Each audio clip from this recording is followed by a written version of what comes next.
आखिर क्या देखी और बहू फुट फुट कर रोने लगी।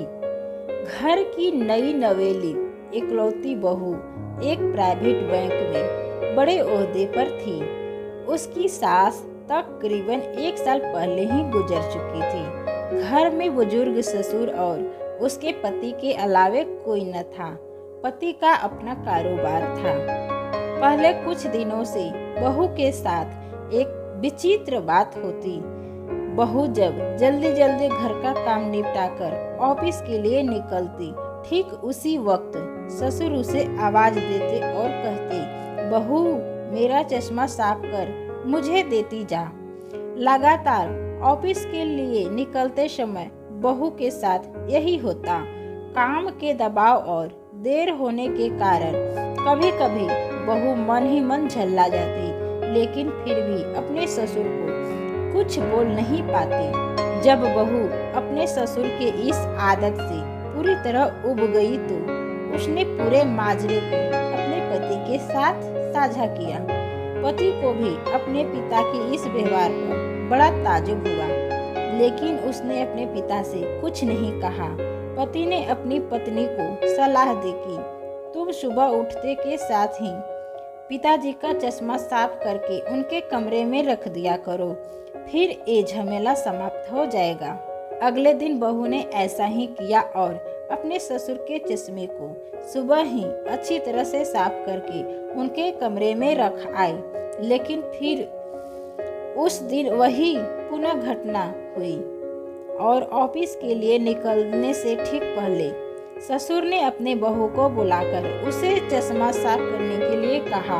बहू गुस्से में लाल हो गई, लेकिन उसके पास कोई चारा नहीं था। बहू के लाख उपायों के बावजूद ससुर ने उसे सुबह ऑफिस जाते समय आवाज देना नहीं छोड़ा। धीरे धीरे समय बीतता गया और ऐसे ही कुछ वर्ष निकल गए। अब बहू पहले से कुछ बदल चुकी थी। धीरे धीरे उसने अपने ससुर की बातों का नजरअंदाज करना शुरू कर दिया और फिर ऐसा भी वक्त चला आया जब बहू अपने ससुर को बिल्कुल अनसुना करने लगी। ससुर के कुछ बोलने पर वह कोई प्रतिक्रिया नहीं करती और बिल्कुल खामोशी से अपने काम में मस्त रहती। गुजरते वक्त के साथ ही एक दिन बेचारे बुजुर्ग ससुर भी गुजर गए।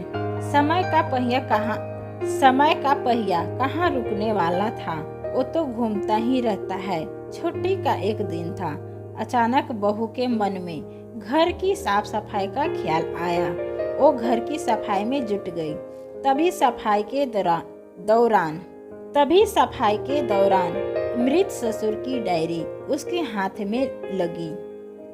बहू ने जब अपने ससुर की डायरी को पलटना शुरू किया तो उसके एक पन्ने में लिखा था, दिनांक 24/8/9। आज की इस भाग दौड़ और बेहद तनाव एवं संघर्ष भरी जिंदगी में घर से निकलते समय बच्चे अक्सर बड़ों का आशीर्वाद लेना भूल जाते हैं, जबकि बुजुर्गों का यही आशीर्वाद मुश्किल समय में उनके लिए ढाल का काम करता है। बस इसीलिए जब तुम चश्मा साफ कर मुझे देने के लिए झुकती थी तो मैं मन ही मन अपना हाथ तुम्हारे सिर पर रख देता था, क्योंकि मरने से पहले तुम्हारी सास ने मुझसे कहा था कि बहू को अपनी बेटी की तरह प्यार से रखना और उसे कभी मत महसूस होने देना कि वो अपने ससुराल में है और हम उसके माँ बाप नहीं है। उसकी छोटी मोटी गलतियों को उसकी नादानी समझकर माफ कर देना। वैसे मेरा आशीर्वाद सदा तुम्हारे साथ है बेटा। डायरी पढ़कर बहू फुट फुट कर रोने लगी। आज उसके ससुर को गुजरे 2 साल से ज्यादा समय बीत चुका है, लेकिन फिर भी वो रोज घर से बाहर निकलते समय अपने ससुर का चश्मा साफ कर उनके टेबल पर रख दिया करती है, उनके अनदेखे हाथ से मिले आशीष के लालसा में। जीवन में हम रिश्तों का महत्व महसूस नहीं करते हैं, चाहे वो किसी से भी हो, कैसे भी हो। जब तक हम महसूस करते हैं तब तक वह हमसे बहुत दूर जा चुके होते हैं।